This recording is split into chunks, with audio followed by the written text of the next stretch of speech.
Boa noite, espectadores e espectadoras da TV Jovens Cronistas. Estamos iniciando mais uma edição do Na História, né? Hoje, quinta-feira, estamos aqui, como de praxe, com a professora Andréia, né? Então, hoje nós vamos iniciar uma resenha sobre o filme, né, que está sendo bastante comentado, né, debatido aí nas redes sociais, né, o filme Sete Chicagos, né? Então, assim, um filme que passa no contexto da década de 1960, né, mais precisamente no ano de 1968, né, no contexto da Guerra do Vietnã, e internamente, né, no, internamente na política dos Estados Unidos, existia uma contradição, né, dentro dos movimentos sociais contra o que estava acontecendo na guerra, né? Então, assim, muitos movimentos sociais, né, lideranças desses movimentos sociais estavam agendando manifestações contra a guerra do Vietnã, né, justamente para tentar parar a guerra e parar o que estava acontecendo, porque na época os Estados Unidos estavam perdendo muitas vidas, né? Eram muitos militares em torno de 18 a 27 anos morrendo naquela época no conflito. E nesse inteirinho de guerra, né, 7 jovens de movimentos sociais, né, líderes de movimentos sociais, tentam agendar, né, uma manifestação pacífica em Chicago para tentar, né, parar, né, ou então pelo menos conscientizar os governos norte-americanos para amenizar e trazer soldados de volta para os Estados Unidos, né? Então o filme passa nesse contexto e dentro desse contexto acontece um atentado violento por parte do Estado, né, principalmente pela polícia de Chicago, ao qual age com violência com esses manifestantes, e dentro disso, esses sete jovens, né, líderes desses movimentos sociais, são acusados de planejar uma manifestação terrorista contra o Estado. E nesse interim, né, eles são julgados, né, por um juiz parcial, né, e altamente, né, antidemocrático, né, anti, anti movimentos sociais, né, conservador. Então, nesse interim é que se passa esse filme. Então, hoje, estou aqui com a professora Andréia, que assistiu também, né, o filme, para comentar. Seja bem-vinda, professora Andréia. Fica com as palavras aí. Obrigada, Jonas. Boa noite a todos. Sejam todas e todos bem-vindos à nossa resenha na história. Hoje a gente vai comentar aqui sobre o set de Chicago, essa produção aí muito bem introduzida pelo Jonas, que foi muito bem aguardada pela crítica, né? Realmente é um filme que traz um elenco de peso, e pelo roteirista e diretor Aaron Sorkin, que fez outros filmes também muito bem comentados, que foi A Rede Social, por exemplo, ou As Redes Sociais, desculpa, agora eu não estou lembrando ao certo o nome do filme. Mas, de fato, é um filme que traz determinado tipo de polêmica, né, dado o próprio contexto atual nos Estados Unidos, que eu acredito que a grande polêmica que o filme vai trazer é a questão da violência policial, que a gente viu recentemente aí vários protestos movimentando os Estados Unidos, né? Então, o filme chega em boa hora. Além, é claro, que algo que a gente já comentou aqui no programa, que é um ano de eleição nos Estados Unidos. Então, é um filme que acaba movimentando os setores políticos, né, por pautas que permanecem até hoje na política estadunidense, que é a política armamentista.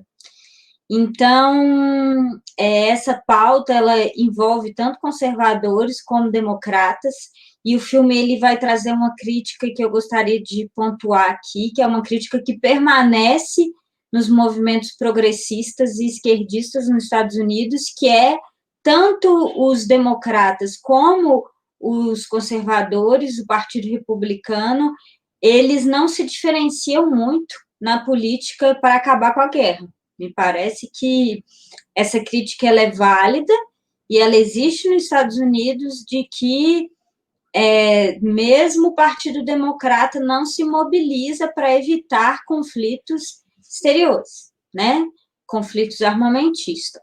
Então, isso aí é uma grande polêmica política nos Estados Unidos. E, embora a gente tenha eleições de 4 em 4 anos nos Estados Unidos, a gente sabe que lá são colégios eleitorais, no qual a participação popular ela acaba ficando mais na esfera da rua, né? Não é como no Brasil, que todo mundo pode ir lá votar, e aí a gente já tem a sensação de que exerceu a nossa expressão em termos de representação política. Lá nos Estados Unidos a coisa é um pouco diferenciada nesse aspecto, né? Então, vamos ao ano de 1968, né? Que é um aspecto que eu gostaria de comentar. Que em 1968, né, os Estados Unidos ele está fervendo em termos de rua, nessa movimentação na esfera pública, e a gente vai ter dois eventos ali que são a explosão, que são o ápice, que mostram como é que as coisas estão agitadas. O primeiro é a morte do Martin Luther King, né, que a gente sabe que foi um pastor importante, líder do movimento negro, não só do movimento negro também, mas também de outras esferas sociais. Ele é um cara que influencia até hoje o pensamento democrático, né, em termos de igualdade de direitos civis. E a gente vai ter a morte também do presidente Kennedy. No meio disso tudo, a gente tem a Guerra do Vietnã, que é justamente o foco ali da onde os 7 são presos. E, na verdade, no filme, a gente não tem 7 presos, né? A gente tem 8 presos. E aí, o engraçado é que... Engraçado não, acho que foi muito bem elaborado, porque o integrante, o 8º, que depois ele se distancia e acaba tendo um julgamento separado, é o Bob Cialo, que ele é um integrante do Panteras Negras. Então, eu vou falar aqui um pouco mais à frente, mais ou menos o que foi o Panteras Negras. O primeiro ponto positivo, que eu acredito, do filme, é que ele vai adotar, mesmo com esses 8 personagens, não só os 7, né, que foram julgados, mas vou colocar aqui, com os 8 personagens, como cada um desses 8 representam a diversidade de pensamento nos Estados Unidos, de pensamento social e progressista. Porque o que acontece? Antes da gente entrar um pouco do que foi a Guerra do Vietnã, a gente precisa entender que em 1968 o mundo estava passando pela Guerra Fria. E a Guerra Fria, que vai ter influência principalmente em termos ideológicos em países da América Latina, ela vai polarizar o mundo e fazer o mundo ter a sensação de que existem duas forças, né, duas forças econômicas, o comunismo e o capitalismo. Né, tanto que a gente vai ter o Berlim dividida, né, em comunista e quer dizer, socialista, não, porque o comunismo também é diferente do socialismo, né? Então, a gente vai ter Berlim dividido entre o socialismo e a Berlim capitalista. Então, o mundo acaba tendo essa sensação, né? Entre as oposições também, ali a gente tem a Rússia também representando o comunismo, e os Estados Unidos, uma grande potência capitalista. Então, o mundo acredita que tem a sensação de que existem só esses dois extremos, que é o capitalismo e o socialismo. Mas a gente pode apontar que tanto nesse extremo do capitalismo, quanto nesse extremo do socialismo, dessas duas ideologias, a gente tem determinadas diferenças. No caso do socialismo, ou mesmo da oposição, já que a gente pode falar que, no caso dos Estados Unidos, quem estava em ascensão era o liberalismo econômico, era o capitalismo vigente, e aí essa oposição não necessariamente ela era apenas socialista. A gente, de fato, tem influências socialistas, mas a gente tem diversidade de pensamento e de pautas. Então, o filme ele vai trazer isso muito bem, né? A gente tem o movimento hippie, que ele fica até um pouco caricato no filme, tem uma imagem dos dois personagens ali que estão entrando, logo que eles entram no tribunal, e aí a gente consegue ver as roupas dele. Então, outro ponto para o filme, o figurino nesse aspecto mandou muito bem, porque consegue constatar essa diferença, né? Então, a gente tem um movimento hippie que, embora dessa maneira caricata, a gente acredita hoje que seja só paz e amor, eles acreditavam numa revolução cultural, né? Que era uma revolução a partir dos hábitos. Tinham a liberdade, claro, mas a gente tem outras vertentes também. A gente tem um progressismo mesmo político, né? Que está na figura de outro personagem, que é o Tom, que ele, inclusive, tem várias, né? O Tom Hayden, que ele vai ter várias polêmicas com outros personagens, né? Que é um dos julgados. E o Tom Hayden, ele tem uma postura um pouquinho mais política, né? Hoje a gente chamaria de um esquerdinho mais limpinho, assim, né? Menos bicho grilo tal, ele tem uma postura mais acadêmica, e aí, em determinadas falas, ele até fala que ele acredita que essa revolução ela tem que ser no âmbito político, né? Então, ele seria um cara ali que está tentando entrar na esfera política, em oposição ao movimento hippie, por exemplo, que acredita numa revolução cultural, né? Então, todas essas agitações, elas estão acontecendo nesse momento nos Estados Unidos. E a gente vai ter o movimento racial nos Estados Unidos, o movimento negro, que já vem sendo, desde ali com a Rosa Parks, sendo muito forte, né? Movimentando muitas estruturas e se organizando socialmente. Então, assim, embora, por exemplo, esse movimento comunista, social, socialista, cultural, englobe tudo isso, existe essa diversidade, essa diferença, e o filme mostra muito bem. Então, outro ponto positivo é como ele contrasta o personagem, que é, né, o Bob Cialo, que é um dos representantes do Pantera Negra. Então, é muito interessante, porque o filme começa com os 8 sendo julgados, né, com promotores, foi um julgamento em que o Estado vai processar os 8, então se torna federal o julgamento, já que eles acabam saindo de um Estado e indo para outro, e aí o que o Estado, né, a promotoria está querendo condenar como crime, acaba se tornando da ordem federal e acaba sendo julgado na ordem federal. E aí é importante a gente mencionar também outro ponto positivo para o figurino, que tem a aparição de alguns integrantes do Pantera Negra, e eles se vestiam dessa maneira mesmo, jaqueta de couro, o chapéuzinho, e aí o movimento Pantera Negra ele é fundado lá para meados de 66, como um movimento civil de organização, onde eles eram muito influenciados por um filósofo, que é o Frantz Fanon. E aí o que acontece é que o Bob ele é julgado de maneira extremamente arbitrária. As cenas do julgamento do Bob, você vê claramente as intenções racistas, né? Ele vira e fala assim, você está aqui, você está precisando de um negro aqui, né? Você me colocou aqui porque você está precisando de um negro. E aí ele fala que permaneceu em Chicago apenas 4 horas, então ele não estava envolvido na briga, na confusão que os outros 7 estavam envolvidos e foram acusados, né?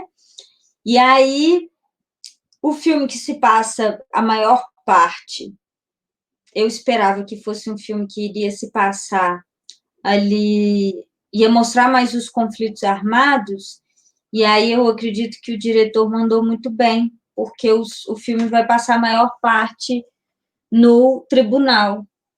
E aí ele tem falas muito boas, em que a gente vê claramente como é que o juiz ele está sendo extremamente, ele não está sendo nem um pouco neutro, ele tenta manipular várias falas, enfim, ele é completamente, ele já está ali com a intenção de condenar, mesmo que fosse em júri popular o julgamento. Bom, então, voltando um pouco aí a participação aí, no canto é o Bob, ele o tempo inteiro contrasta que a participação dele não devia estar sendo ali, não devia estar acontecendo ali, de que foi uma detenção completamente arbitrária, né? A questão racial é mobilizada na fala do personagem, com razão, porque eles não estavam juntos. Então, me parece que o Estado queria realmente colocar um agente negro. O movimento Pantera Negra, naquele momento, ainda era um movimento civil, porque mais tarde ele vai se tornar um partido, né? Mas o movimento do Pantera Negra ele é perseguido desde sempre. Isso talvez, né, eu arrisco dizer, porque o movimento do Pantera Negra, além de propagar naquele período uma espécie de organização civil social para os afrodescendentes, para a população negra dos Estados Unidos, eles defendiam também o armamento. E, embora isso fosse permitido pela Constituição dos Estados Unidos, isso acabou sendo um motivo para o Estado usar de perseguição com panteras negras. Então, essa aparição no filme do movimento Pantera Negra é muito bem colocada, assim, essa perseguição. Em um determinado momento do filme, o juiz tira uma das júris, falando que ela foi ameaçada pelo Pantera Negra, e aí até que o advogado vira e fala assim, Pantera Negra nunca faria isso, eles não seriam burros de ameaçar. Então, essa aparição é muito boa, né? Lembrando que o Pantera Negra é o partido, é o movimento da Angela Davis, uma das maiores filósofas vivas que a gente tem hoje, que tem influência não só do Franz Fanon, também foi aluna do Fanon, mas também do Marx. Novamente, o comunismo aparecendo, o socialismo aparecendo aí nesses movimentos. Mas voltando no filme, ele mostra essa diversidade nos diversos perfis, mas principalmente a oposição dos Estados Unidos, do movimento civil popular com a guerra, a insatisfação, sei lá, olha, não dá conta, vocês estão mandando muitas pessoas para o campo de batalha e a população não está dando conta, entre outras questões, que aí, como eu já falei, que é a grande polêmica que os Estados Unidos têm com os envolvimentos com guerra, né? Então, assim, para a gente falar um pouco do que foi a Guerra do Vietnã. A Guerra do Vietnã ela vai começar nesse meio tempo de Guerra Fria, quando o Vietnã já estava dividido também entre uma parte meio comunista, meio socialista, logo que ela vai ter, ela tem uma parte que é colonizada pela França, a França perde esse território, e aí o que acontece é que os Estados Unidos acabam intervindo. Existe um conflito com a China, né? A China que começa ali o seu governo socialista naquele período também, começa a querer um território, então é um contexto muito parecido com o da Primeira Guerra Mundial ali, né? De colonização, mas envolvido com resquícios da Segunda Guerra Mundial, que são esses resquícios de ideologia. Então, os Estados Unidos ele começa a mandar muitos soldados, né, para aquele território, e contra uma parte de soldados vietnamistas para lutar contra, né? Esses soldados eles eram comunistas, o que reforçou no campo ideológico a disputa as disputas ali entre comunismo versus capitalistas, né?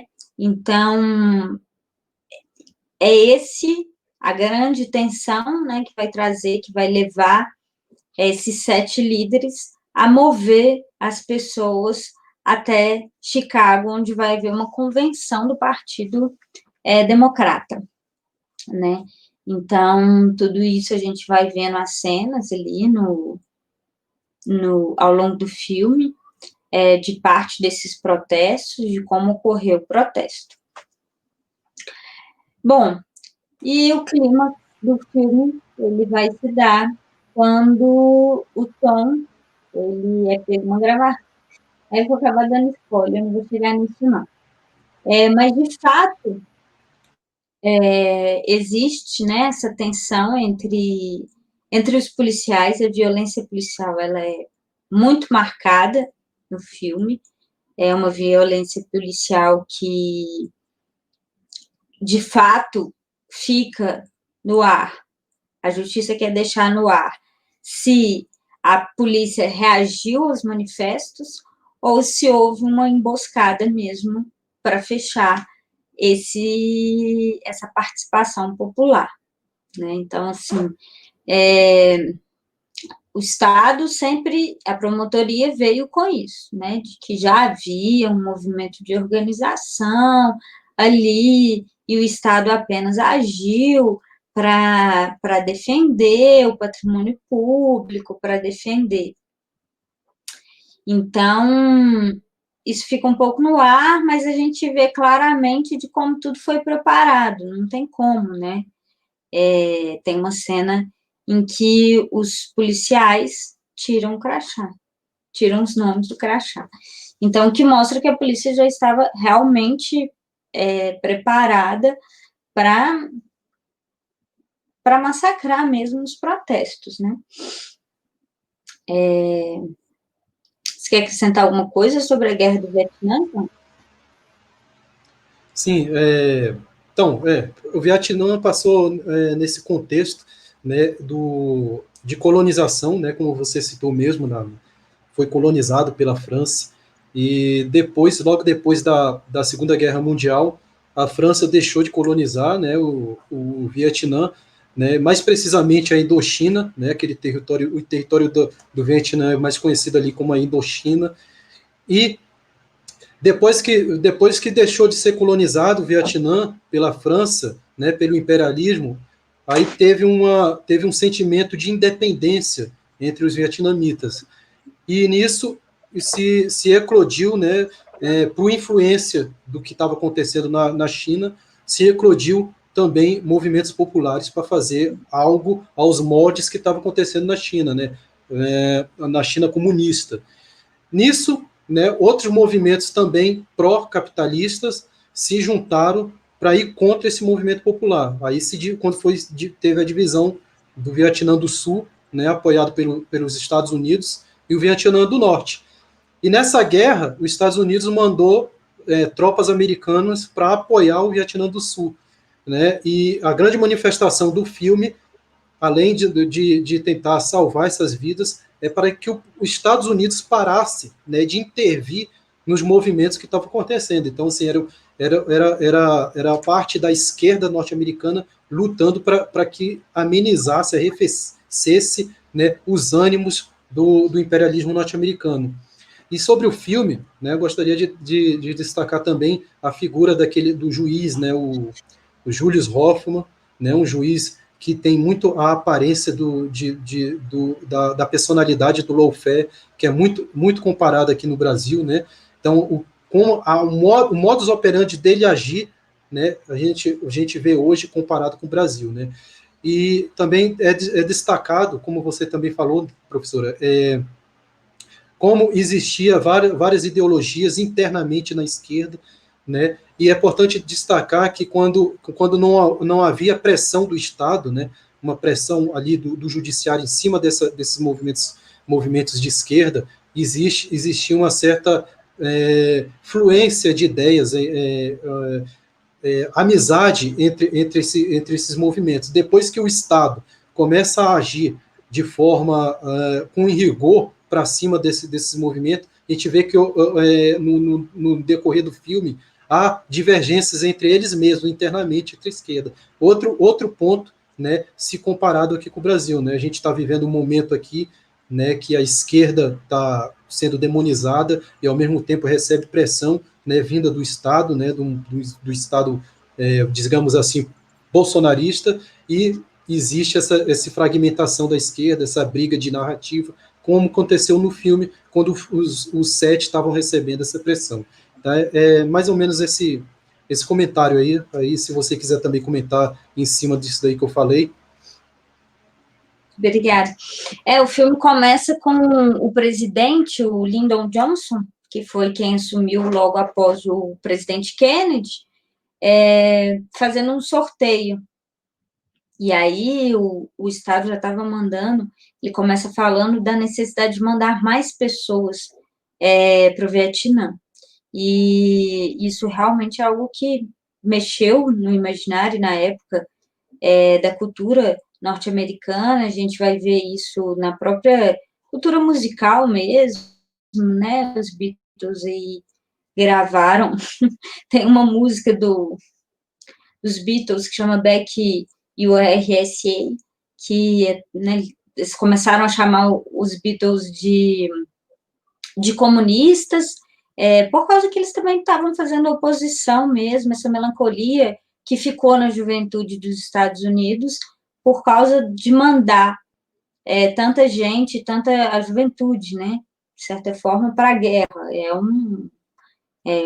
Faça amor, não faça guerra, é muito mais do que um slogan hippie, é um slogan contemporâneo ali a uma sociedade que não servia para nada, que estava sendo perdida e porque estava sendo mandada para o campo de batalha.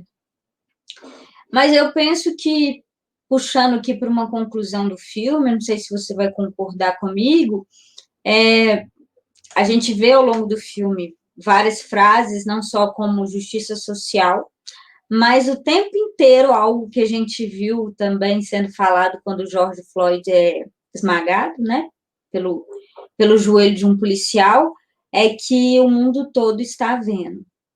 Então, nitidamente o que aconteceu e o que ficou claro, o filme mostra, né? Por isso que eu penso que o filme trabalhou muito bem as cenas ali, foi uma escolha muito acertada voltar a cena para o tribunal, porque o desenrolar da trama ali, né? A dramaturgia dos atores ficou claro, foi um julgamento político.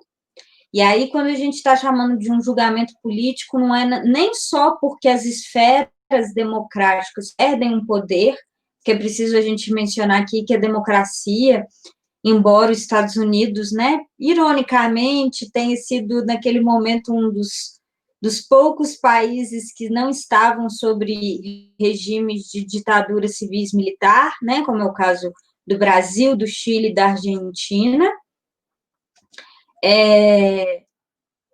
Muito quando um julgamento se torna político, as instâncias não estão funcionando para garantir a democracia, né? Então, aquilo que era para ser de júri popular, um julgamento neutro, ele não estava sendo. As pessoas estavam sendo julgadas sem a possibilidade de prova.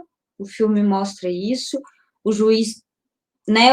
A defesa consegue uma prova ali que é crucial, que é um ex-funcionário da Segurança Nacional, e o juiz veta a participação do Bob, né, integrante do Pantera Negra, todo o tempo está questionando isso. E aí a gente vai ter, que é muito bem explorado também, cenicamente, o artifício da desobediência civil, que era o que caía para esses personagens, né, principalmente aqueles que estavam fazendo mais ou menos o papel de hippies, né. E a desobediência civil, ele é um instrumento que, quando o Estado, né, teoricamente falando, a desobediência civil ela é utilizada, o Estado não está garantindo, não está me representando, não está garantindo a minha liberdade, né. A primeira emenda nos Estados Unidos é algo que a população civil defende muito bem, né, se tratando de liberdade de expressão. E aí o que acontece é que quando o Estado não está garantindo o seu direito, né, o seu direito de ir e vir, o seu direito de se defender, cabe essa espécie de desobediência civil. E aí é o que aqueles personagens o tempo inteiro vão fazer no filme, que é, assim, é muito importante a gente atentar a isso. Tem protocolos ali que eles não fazem, por exemplo, né, que é levantar-se quando o juiz vai se retirar da sala, e eles não levantam, é um artifício de desobediência civil. O Bob, que tem o direito de defesa negado, ele interrompe o tempo inteiro o juiz, né? Ele fala, então eu não tenho, se meu advogado não está aqui, eu não tenho o direito, eu tenho o direito de ter o julgamento feito depois. Então, isso é sensacional no filme, sim. E aí, a questão de ter se tornado político é uma fala que ficou para a história, né? Está sendo televisionado, o mundo inteiro está vendo. Então, já que vocês querem tornar esse julgamento um direito em qualquer Estado democrático, né? O cidadão tem direito a ser julgado com defesa. Então, a partir do momento que isso é negado, né, essa estratégia de relegar a posterioridade, ela é muito interessante. Então, esse também é outro ponto positivo do filme. Ponto negativo, eu acredito que deveria ter explorado mais a trilha sonora, né? Embora tenha, mas eu acho que ia trazer mais movimento para o filme, ia ambientar mais o clima do período, né? Mas é um filme que resgata muita coisa, é um filme que dialoga com o nosso tempo presente, né? Já que nos faz repensar violência policial, nos faz repensar as estratégias políticas, né, dos setores de esquerda e direita nos Estados Unidos. Então, é um filme que dialoga com as rupturas ou as permanências, né? É isso. Eu concordo com você nos pontos negativos, principalmente na trilha sonora. Para falar a verdade, eu nem prestei atenção na trilha sonora de tão fraca que é. Não prestei nem atenção. E o filme, apesar de passar uma mensagem política importantíssima, e não só política, como da história dos Estados Unidos, também tem momentos ali, momentos de comédia, né? Aquele momento lá em que um dos hippies se apaixona lá por uma infiltrada, né, do FBI.